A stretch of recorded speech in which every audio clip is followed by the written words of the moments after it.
नमस्कार दोस्तों, स्वागत है आपका हमारे YouTube चैनल पर जिसका नाम है परीक्षिता एकेडमी। और आज हम बात करने वाले हैं आधुनिक भारत के इतिहास के अंतर्गत भारत में प्रमुख सुधार आंदोलनों के बारे में। यह इस सीरीज़ का हमारा दूसरा लेक्चर है। इसके पहले हमने भाग 1 में भारत में जो प्रमुख सुधार आंदोलन है अर्थात जो सामाजिक और धार्मिक सुधार आंदोलन है उसके बारे में हमने चर्चा की है।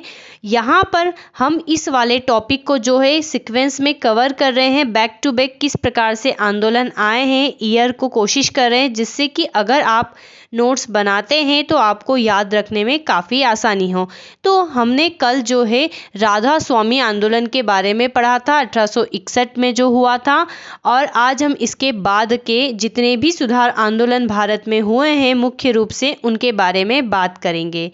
तो आप अगर हमारे इस YouTube चैनल पर नए हैं तो आपसे कहना चाहेंगे कि आज ही हमारे चैनल को आप कर लीजिए सब्सक्राइब। अगर आपको हमारा वीडियो पसंद आता है तो उसे लाइक और शेयर ज़रूर करें, और किसी भी प्रकार के सजेशन के लिए आप कमेंट सेक्शन में जाके कमेंट कर सकते हैं।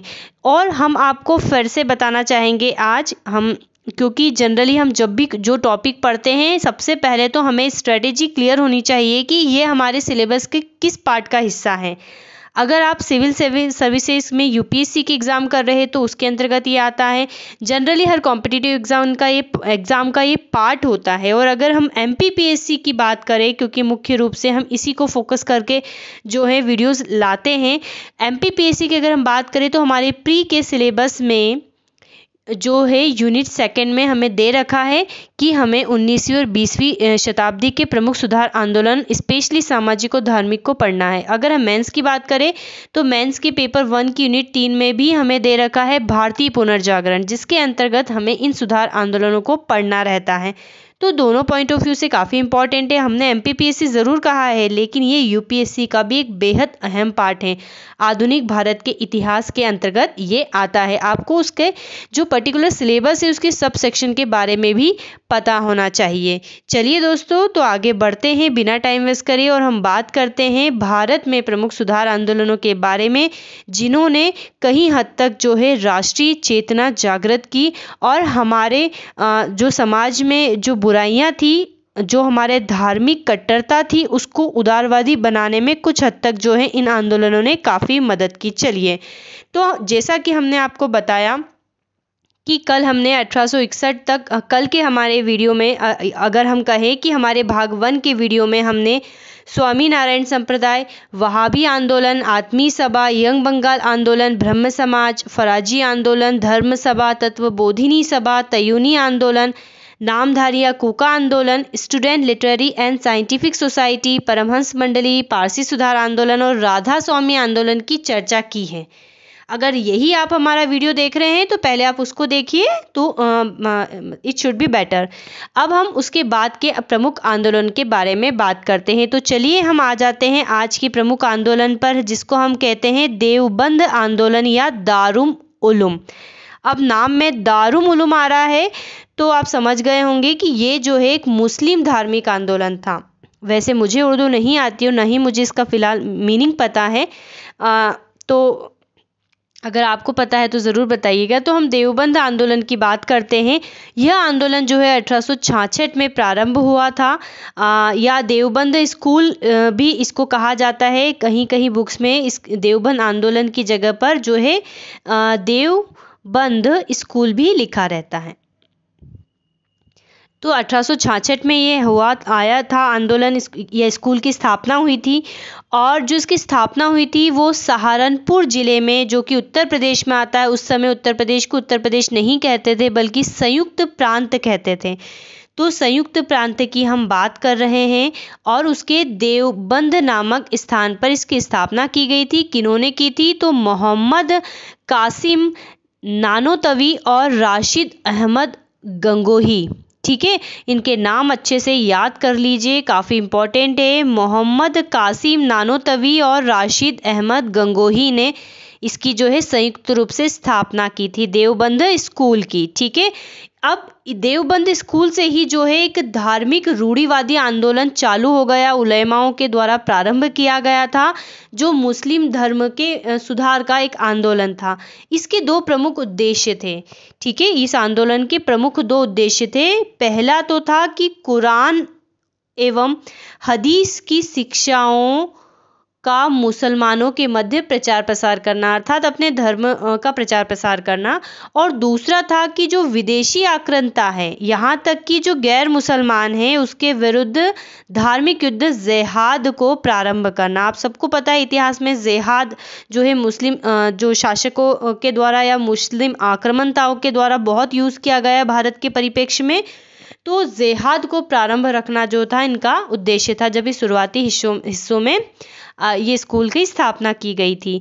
ये दोनों जो थे, अब हम इनकी बात करते हैं तो मोहम्मद कासिम और राशिद अहमद की बात करते हैं तो ये दोनों मुस्लिम समुदाय के धार्मिक नेता थे।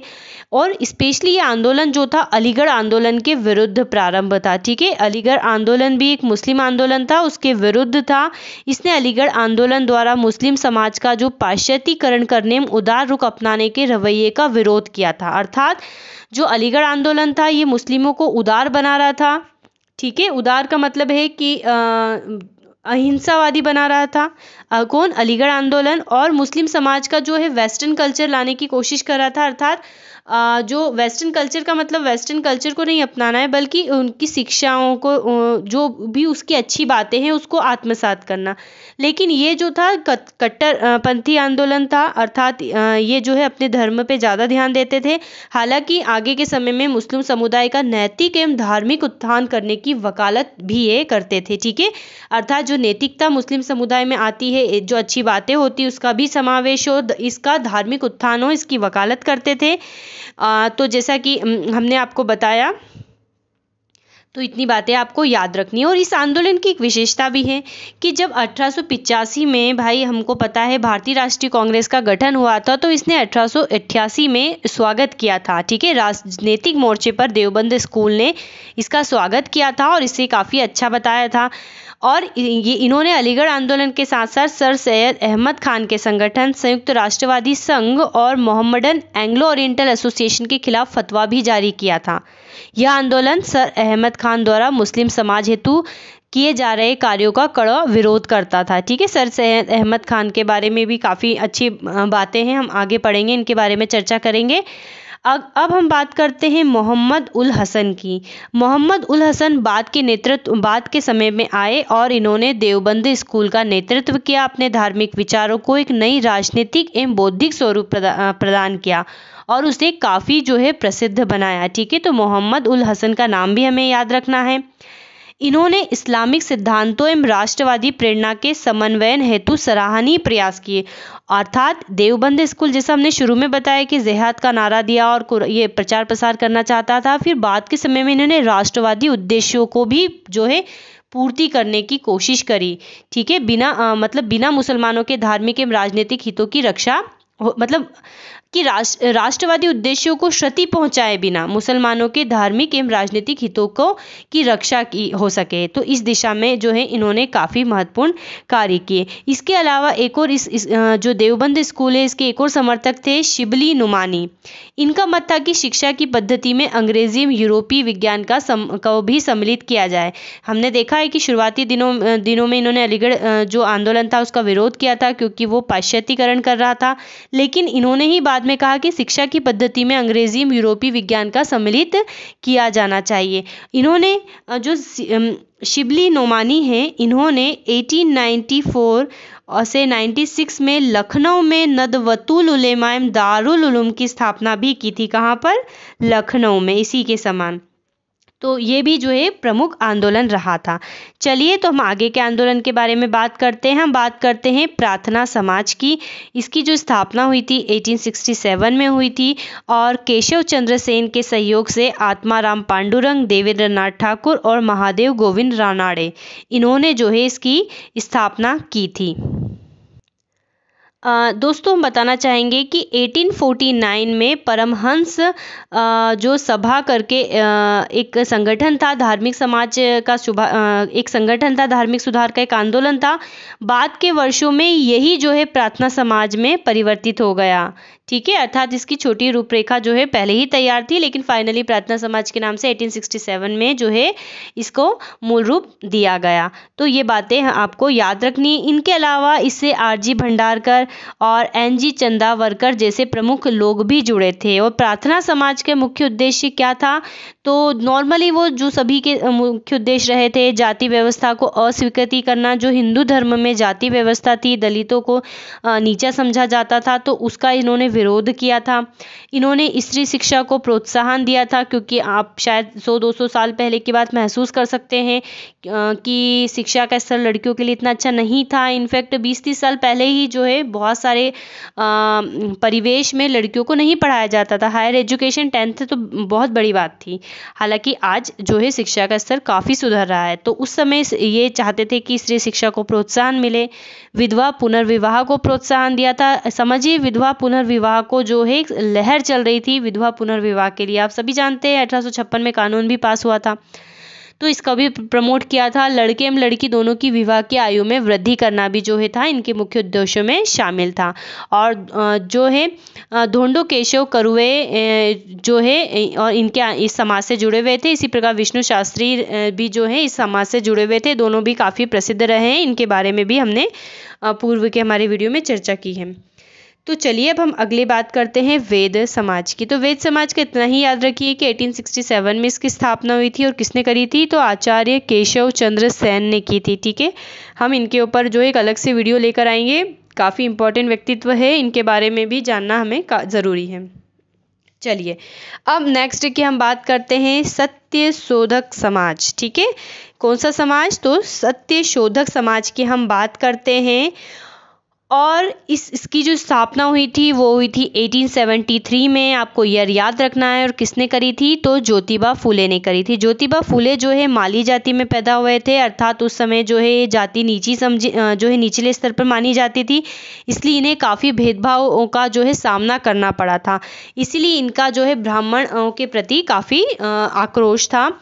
और इन्होंने जब ये सत्य शोधक समाज की स्थापना की थी तो इनके मुख्य उद्देश्य थे सामाजिक सेवा करना। ठीक है, स्त्रियों निम्न जाति के लोगों के बीच शिक्षा का प्रचार करना इनका जो है प्रमुख उद्देश्य था। इन्होंने सार्वजनिक सत्य धर्म के समर्थन एवं गुलामगिरी के विरुद्ध जो है कार्य किया था। ठीक है, जो है काफ़ी प्रेरणादायक इनका वो रहा है, इनका अपना कार्यकाल रहा है।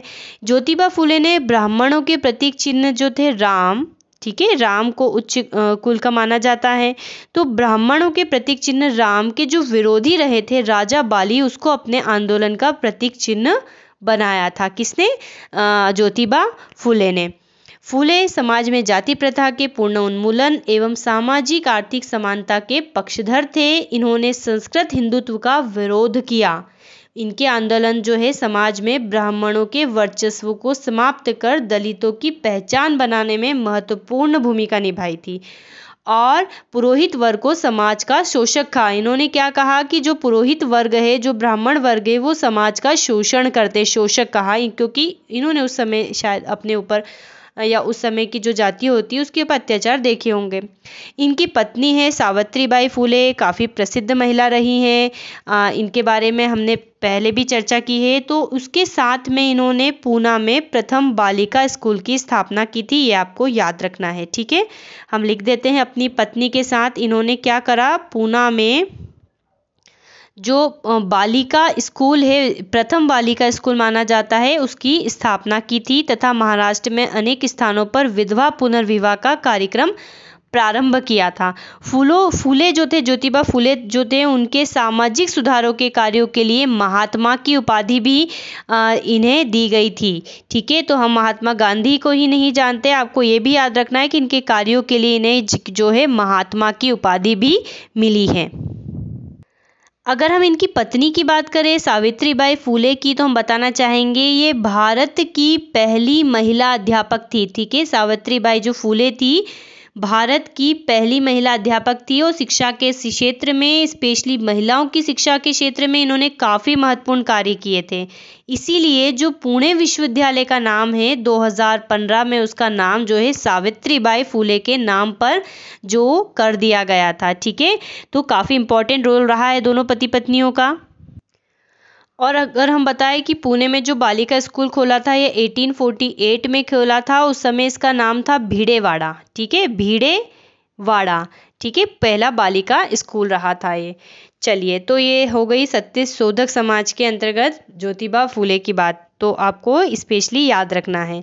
अब हम बात करते हैं सिंह सभा आंदोलन की। तो नाम से ही समझ गए होंगे ये आंदोलन किससे संबंधित है, तो ये सिख धर्म से संबंधित है। ठीक है, ये आंदोलन किससे संबंधित है, तो ये जो है सिख धर्म से संबंधित है, अर्थात सिख सुधार आंदोलन है।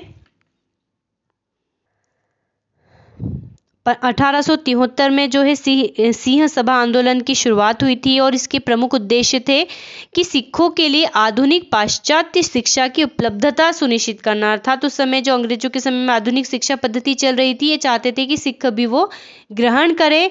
और इनका दूसरा उद्देश्य था सिख धर्म के हितों को नुकसान पहुंचाने वाली जो ईसाई मिशनरी एवं हिंदू रूढ़िवादियों के विरुद्ध जो है संघर्ष करना। ठीक है, के लिए क्या है, संघर्ष करना। चलिए, अकाली जो आंदोलन, एक और आंदोलन है अकाली आंदोलन, वो सिंह सभा आंदोलन की ही एक शाखा थी। ठीक है, सिंह सभा आंदोलन की ही क्या थी, एक शाखा थी। प्रमुख उद्देश्यों की हम बात कर चुके हैं। इसके लिए इन्होंने क्या करा, तो जो इनका प्रथम उद्देश्य था कि ये अंग्रेजी शिक्षा पद्धति में सिख जो है माहिर हो सके, इसके उद्देश्य के लिए इन्होंने पंजाब में खालसा स्कूल की स्थापना की थी। लेकिन सिंह सभा के प्रयासों में गतिशीलता तब आई जब अकाली आंदोलन प्रारंभ हुआ। ठीक है, जैसा कि हमने बताया कि इसी का ही पार्ट था।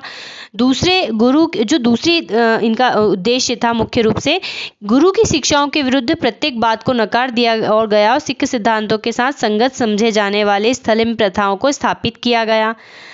तो अकाली आंदोलन के बारे में हम अब जो अकाली आंदोलन था, इसका जो मुख्य उद्देश्य था वो स्पेशली गुरुद्वारों के प्रबंधन को सुधारना था।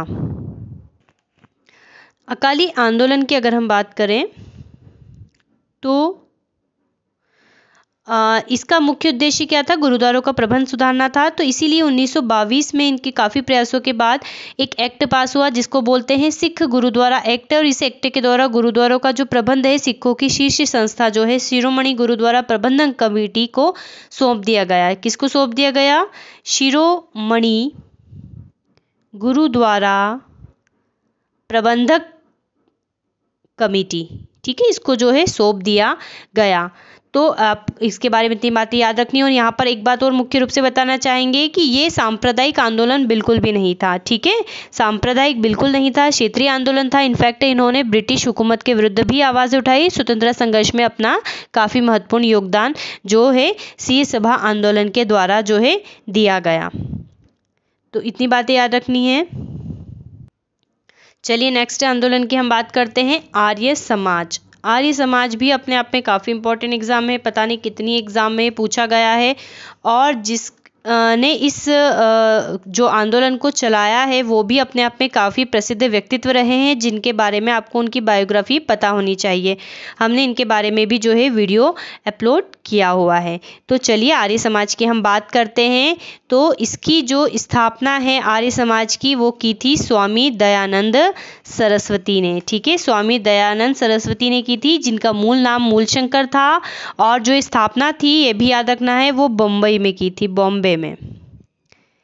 ठीक है, राजाराम मोहन राय ने जो आत्मीय सभा ब्रह्म सभा की थी वो कलकत्ता में की थी और इसकी बॉम्बे में की थी, क्योंकि एग्जाम में क्वेश्चन जो है पूछ लिया जाता है। दयानंद सरस्वती जो है न सिर्फ एक समाज सुधारक थे बल्कि एक प्रखर राष्ट्रवादी भी व्यक्ति थे। इन्होंने वेदों की ओर लौटो नारा दिया था। ठीक है, और बहुत कुछ प्रयास किया था और ये तक भी कहा था विदेशियों को कि भारत केवल भारतीयों के लिए है। आप इस प्रमुख लाइन से इनके विचारों को, उस समय जो विचार थे वो समझ सकते हैं कि इनके मन में धारणाएं आई थी और इन्होंने हिंदू धर्म की रक्षा के लिए शुद्धि आंदोलन भी चलाया था। ये जो है कट्टर हिंदूवादी व्यक्तित्व रहे थे। तो अगर हम आर्य समाज के बारे में अब मुख्य रूप से और हम ये बता चुके हैं, जो आर्य समाज है इसके अंतर्गत भी वेदों को सर्वप्रमुख माना गया था और आर्य समाज में 10 सिद्धांत समाहित थे। अब हम इसको ओरली बता देते हैं, हमने यहाँ पर नोट डाउन नहीं किया है। पहला इनका सिद्धांत था कि वेद ही ज्ञान के स्रोत है, अतः वेदों का अध्ययन आवश्यक है। वेदों के आधार पर ही मंत्र पाठ करना दूसरा उद्देश्य था। तीसरा था मूर्ति पूजा का खंडन। चौथा था तीर्थ यात्रा और अवतारवाद का विरोध, अर्थात तीर्थ यात्रा अवतार वगैरह कुछ नहीं होता, इनका ये मानना था। पांचवा उद्देश्य था कि कर्म, पुनर्जन्म एवं आत्मा के बारंबार जन्म लेने पर ये विश्वास करते थे। छठा इनका सिद्धांत था कि एक ईश्वर में विश्वास जो निरंकारी हो, अर्थात उसका कोई आधा आकार ना हो, जैसा कि हमने कहा कि इन्होंने तीसरे सिद्धांत में मूर्ति पूजा का खंडन किया था। सातवां इनका सिद्धांत था स्त्रियों की शिक्षा को प्रोत्साहन। आठवां बाल विवाह और बहु विवाह का विरोध। नौवां था कुछ विशेष परिस्थितियों में विधवा विवाह का समर्थन। और 10वां था हिंदी एवं संस्कृत भाषा के प्रसार का प्रोत्साहन देना। तो ये जो थे इनके सर्वप्रमुख जो है आर्य समाज के 10 प्रमुख सिद्धांत थे। अगर हम दयानंद सरस्वती की बात करें तो हमने कहा है कि ये एक हिंदुत्ववादी में ज़्यादा विश्वास रखते थे और इन्होंने हिंदू प्रजाति को बच्चों का बच्चा की संज्ञा दी थी। हो सकता है एग्जाम में आपसे आगे फ्यूचर में पूछा जाए कि हिंदू समाज को बच्चों का बच्चा की संज्ञा किसने दी थी, तो वो दी थी दयानंद सरस्वती ने। ठीक है, इन्होंने क्या चलाया था, इन्होंने शुद्धि आंदोलन चलाया था, बताया था हमने। चलिए, तो ये आर्य समाज के बारे में प्रमुख बातें हो गई। अब दोस्तों वीडियो हो रहा है थोड़ा बड़ा, इसलिए हम एक काम करते हैं, अब हमारा जो नेक्स्ट सुधार आंदोलन है अगले वीडियो में उसकी बात करते हैं। काफ़ी इम्पॉर्टेंट है, तीसरे वीडियो जब हम लेकर आएंगे उसमें हमारा ये वाला टॉपिक जो है पूरा कंप्लीट हो जाएगा। तो आई होप आपको हमारा वीडियो जो है पसंद आया होगा। अगर आपको किसी प्रकार के सजेशन देना है तो आप कमेंट सेक्शन में जाके कमेंट कर सकते हैं और हम यही कहेंगे कि आप हमारे चैनल को सब्सक्राइब करें। और थैंक्स फॉर वॉचिंग।